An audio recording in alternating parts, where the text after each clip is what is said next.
Friends, before we get to the briefing, a small request. YouTube's algorithms continue to suppress the reach of military analytical channels, so if you'd like to keep receiving our daily reviews, please subscribe to the channel and hit the bell. It's the best way to get around the platform's shadow banning. And now to the situation on the fronts. Let's begin with the Kostiantynivka direction, where Russian forces have achieved their most notable gains. Inside Kostiantynivka itself, a cauldron has formed in the southwestern part of the city. On the western flank, the settlement of Rozhkishne has been brought fully under control, and in neighboring Dovha Balka, fighting continues. In the built-up area of Kostiantynivka itself, Russian units have for some time now been operating confidently in its southwestern part, cut off by the channel of the Kryvyi Torets. Another section of the industrial zone in the city center, as well as the high-rise development on the western outskirts, has been cleared of the presence of Ukrainian servicemen. Further to the northwest, Russian units managed to fully take the Mykolaievsky and Nakalivka districts, thereby completing the formation of the cauldron. That said, there are still plenty of Ukrainian forces within the built-up area, and Russian troops are conducting search-and-destroy operations against scattered AFU, Armed Forces of Ukraine groups. According to the Russian side, assault units that entered the city from the north and reached Oleksiy Tiki Street linked up with elements advancing from the direction of the chemical plant, as a result of which the ring around the core of the Ukrainian garrison closed. In addition, it is reported that physical control has been established over the exit from Kostiantynivka toward Oleksievo-Druzhkivka, and that the road to Kosiovi has been blocked. If these reports are confirmed, then all ground supply routes of the garrison will be cut, and Ukrainian forces will be able to use only drones. In the western part of the city, following consolidation in the area of Novoselivka, a clearing operation is underway, though the situation remains uneven. Ukrainian infantry is still present in various quarters. In the northeastern and northern parts of the city, beyond the Kryvyi Torets, the advance of Russian troops is more modest. Here they have pushed forward in the area of the city railway station and driven Ukrainian units back beyond Kotelnikov Brothers Street. But small groups still cannot establish control over this part of the city because of the abundance of Ukrainian drones. Their operators work from the vicinity of Chervon and Chasiv Yar, where relays have been set up on the heights. It is precisely the retention of Ukrainian control over these heights that for now allows Kyiv to keep resisting on the eastern flank. It is worth emphasizing, even taking current gains into account, it is premature to speak of the full capture of Kostiantynivka by Russian forces, and they still have a great deal to do before reaching Oleksievo-Druzhkivka. On the western flank in Rozhkishne, control has been consolidated, whereas in the larger Dova Balka, a parity of small groups from both sides persists, although the tactical position of Russian units there is gradually improving. The gains around Kostiantynivka, according to the Ukrainian side, are already being felt in the rear. The authorities are preparing to evacuate enterprises from Druzhkivka and Kramatorsk. Since June 9th, it is reported a forced evacuation of families with children under 17 is being carried out from Kramatorsk. This concerns, among others, the Staro-Kramatorsk machine-building plant, which produces barrels for large-caliber AFU artillery, and the Novo-Kramatorsk plant engaged in the repair and restoration of armored vehicles. This is being presented as preparation for the possible loss of the entire Sloviansk-Kramatorsk agglomeration. But for now, these are estimative statements and preparatory measures, not an accomplished fact. On the Sloviansk-Kramatorsk direction, on the northern sector, fighting is underway for Ry-Oleksandrivka. Russian troops, according to their own data, have established fire control over the roads out of Mykolaiivka and repelled an AFU attack in the area of Kriva Luka. Fighting is noted in the marshy terrain near Ozern and along the Stary Caravan, Brusivka line. On the Lyman sector, Russian units, according to their own reports, have consolidated on the northwestern outskirts of Krasny Lyman, claiming the capture over the past day of 37 infrastructure facilities and control over the northern, central, communal, and southern districts. Higher up the front, Ukrainian forces are trying to cut off the Russian bridgehead beyond the Nitrius River, attacking from the north along a 12-kilometer stretch on the Seredne, Nova Mikhailivka line, and from the south out of the Drobyshev area toward Shandry Holov. It is reported that Russian UAVs destroyed a bridge near Andriivka, disrupting the supply of the advancing Ukrainian groups from the direction of Novyi Mir. In the areas of Kopanki, Shikivka, Novoplatonivka, and Bohuslavka, positional fighting is taking place. On the Dnipropetrovsk-Zaporizhzhia direction, on the western flank of the Zaporizhzhia sector, Russian units are suppressing AFU positions in the eastern part of Stepnohirsk, as well as to the northeast of Kamyanska and Stepov. North of Malokaterinivka, the Ukrainian side is building a new defensive line, which is being hampered by Russian FPV crews. Glide bombs are being dropped on Orikhiv. On the Dnipro sector, the Ukrainian command is moving small infantry groups across the Vovcha River to dig in among tree lines and villages. Russian forces claim to have neutralized such groups in the areas of Dobropilya, Solodke, and Podibne. Though it is acknowledged that the AFU continue to pull reserves into this sector and have concentrated significant forces here, which is why Russian units face heavy defensive battles ahead. Relying on Aristopil, Novoselivka, and Oleksandrohrad, the Russian side is holding a wooded sector of up to 10 square kilometers. On the Kharkiv sector, there are no substantial changes. Fighting continues along the previous lines with an advance of up to 300 meters, while Russian aviation and UAV crews work against rear areas. Urban fighting continues in Kupiansk. To the north, near Kondrashivka, the zone of control has been expanded, and in Kupiansk-Vuzlovyi, Russian operators are striking AFU positions beyond the Oskil. At the junction of the Kharkiv and Sumy regions, Russian troops have been expanding their zone of control. On the eastern flank, fighting unfolded on the approaches to Kozacha Lopan. After taking Taratutin and neighboring Novodmitrivka, Russian elements began developing attacks toward Ryazne and reached its outskirts. Here, too, having taken Hranov and pushed Ukrainian forces out of the surrounding woods, and then having established control over neighboring Shevchenko, they began attempts to infiltrate the outskirts of Kozacha Lopan.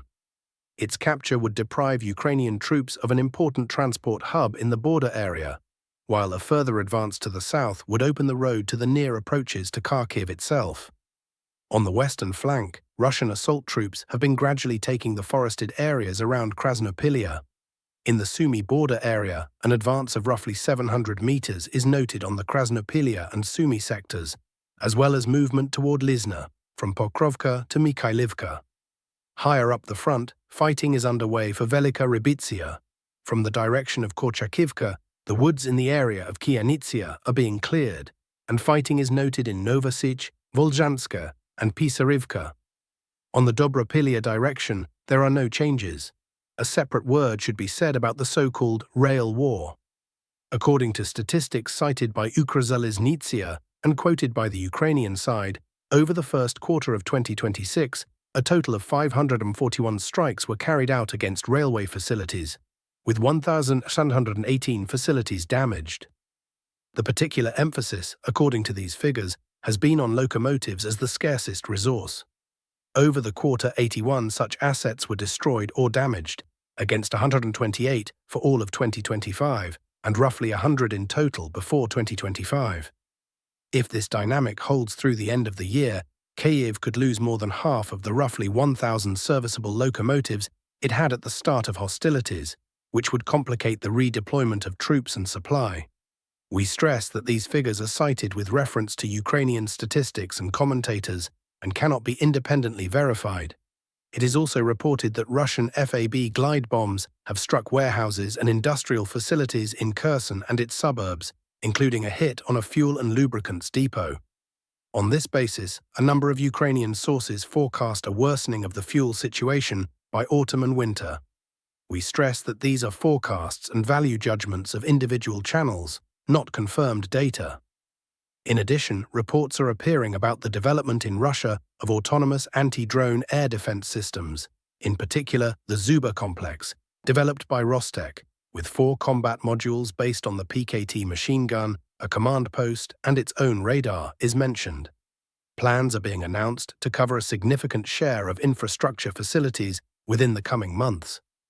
These statements are of an announcement-style nature, and their implementation can only be judged by the facts. As for the internal situation in Ukraine, there are reports of a clash in Kyiv over the work of the territorial recruitment centers.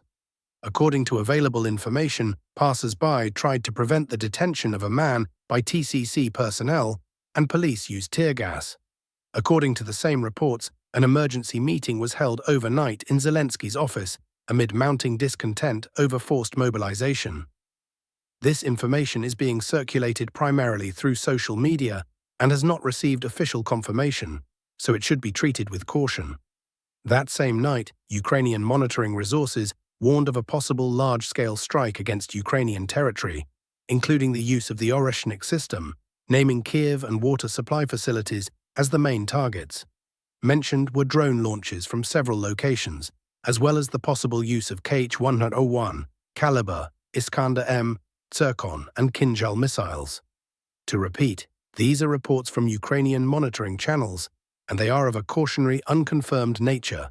Now to diplomacy. The press secretary of the Russian president, Dmitry Peskov, in a comment to RBC, stated that Europe is far from a mediating role in the Ukrainian settlement and that attempts to put conditions to Russia are unacceptable.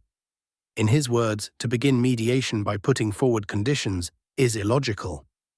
The occasion was a joint statement by the leaders of the United Kingdom, France and Germany, Keir Starmer, Emmanuel Macron and Friedrich Merz, after a meeting with Volodymyr Zelensky in London. As the key points, they named a ceasefire, security guarantees for Kyiv, the use of the current line of contact as a starting point for negotiations, and the continued freezing of Russian assets. In parallel, the three countries announced an increase in military aid, including the joint development of long-range strike and anti-missile capabilities. Peskov called such a line inconsistent. Against this backdrop, the Prime Minister of Bulgaria, Rumen Radev, confirmed that the country would halt arms supplies to Ukraine, citing the socio-economic damage from the war and calling for a diplomatic solution. Earlier, Bulgaria's Defense Minister, Dimitar Stoyanov, noted that Kyiv needs people, not weapons, and that it would be difficult for the European Union to act as a mediator while providing aid to one side of the conflict.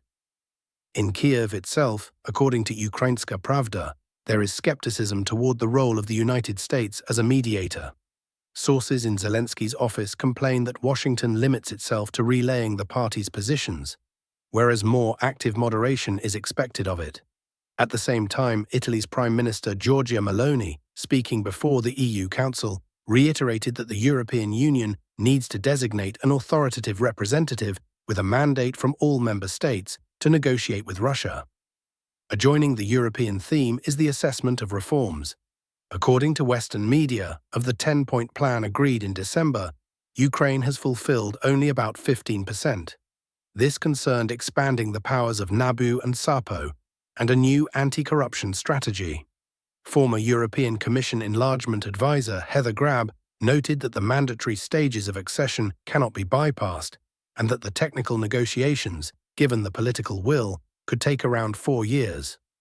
A separate storyline is relations between Kyiv and Warsaw. Polish media report that Poland's President Karol Nawrocki has given Zelensky a few days to revoke a decree naming one of the AFU units after the UPA, which is banned in Russia. Otherwise, the procedure for stripping Zelensky of the Order of the White Eagle may be initiated. The greatest resonance came from the Middle Eastern settlement. At around 1 in the morning, the Iranian side announced the achievement of peace with the United States. According to Iranian state television, Washington signed an agreement on ending hostilities against Iran and the axis of resistance. The Prime Minister of Pakistan, Shehbaz Sharif, who acted as mediator, confirmed the agreement and stated that both sides had announced an immediate and permanent cessation of operations on all fronts, including Lebanon, and that the official signing ceremony is scheduled for Friday, June 19th in Switzerland. Donald Trump confirmed the agreement and announced the lifting of the naval blockade and the unimpeded opening of the Strait of Hormuz, calling for tanker traffic to resume.